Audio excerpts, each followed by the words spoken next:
even the disciples. Ang bukat kayo kinabuhi ni Tomas.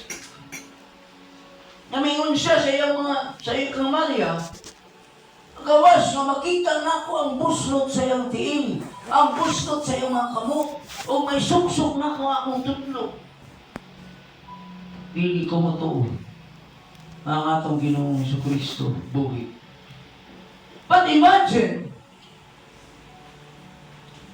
kasama nila ang atong Ginoong Jesucristo. Kung nabiyahan ang kaingon ko nga, sabi ninyo, nauna lang sila atong higayon na, mas sila ang na atong panahon na sa atong Ginoong Jesucristo. The question is, kung kita kaha sa atong panahon karon, kung kita ang taga-pribilehiyo nga ang atong Ginoong Jesucristo, kita makauban niya, ang pangutana, dili ka ata masama usap sa mga alagad.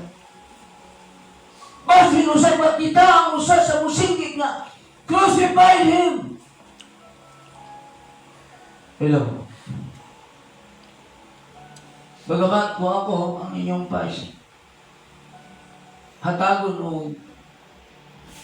definition to define that situation, ngayon po ko nga dilipot tingali. Nga naman, apply man nga ito ang kasing-kasing una-una.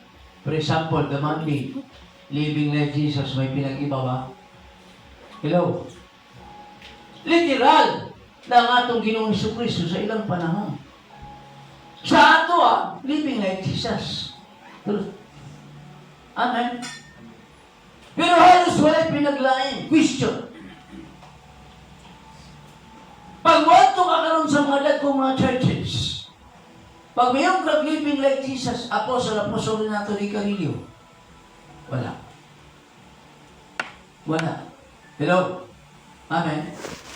Bali wala. Walang pinagkaiba sa panahon ni Jesus. Ang mga Sanhedrin na binubuo ng mga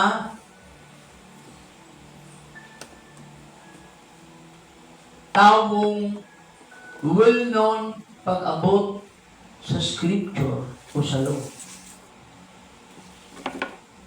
They have heard the prophecy na ang Messiah ay magpakatao sa katauhan na ang gagamitin ay si Maria, the Virgin Woman, na tinatawag Blessed Woman. They have heard that. Well-known gani sa Scripture. And yet, pag-abot sa panahon, wala may pinaglain sa itong panahon karon. Tungkol sa posisyon, hello? Tungkol sa recognize sa body of Christ.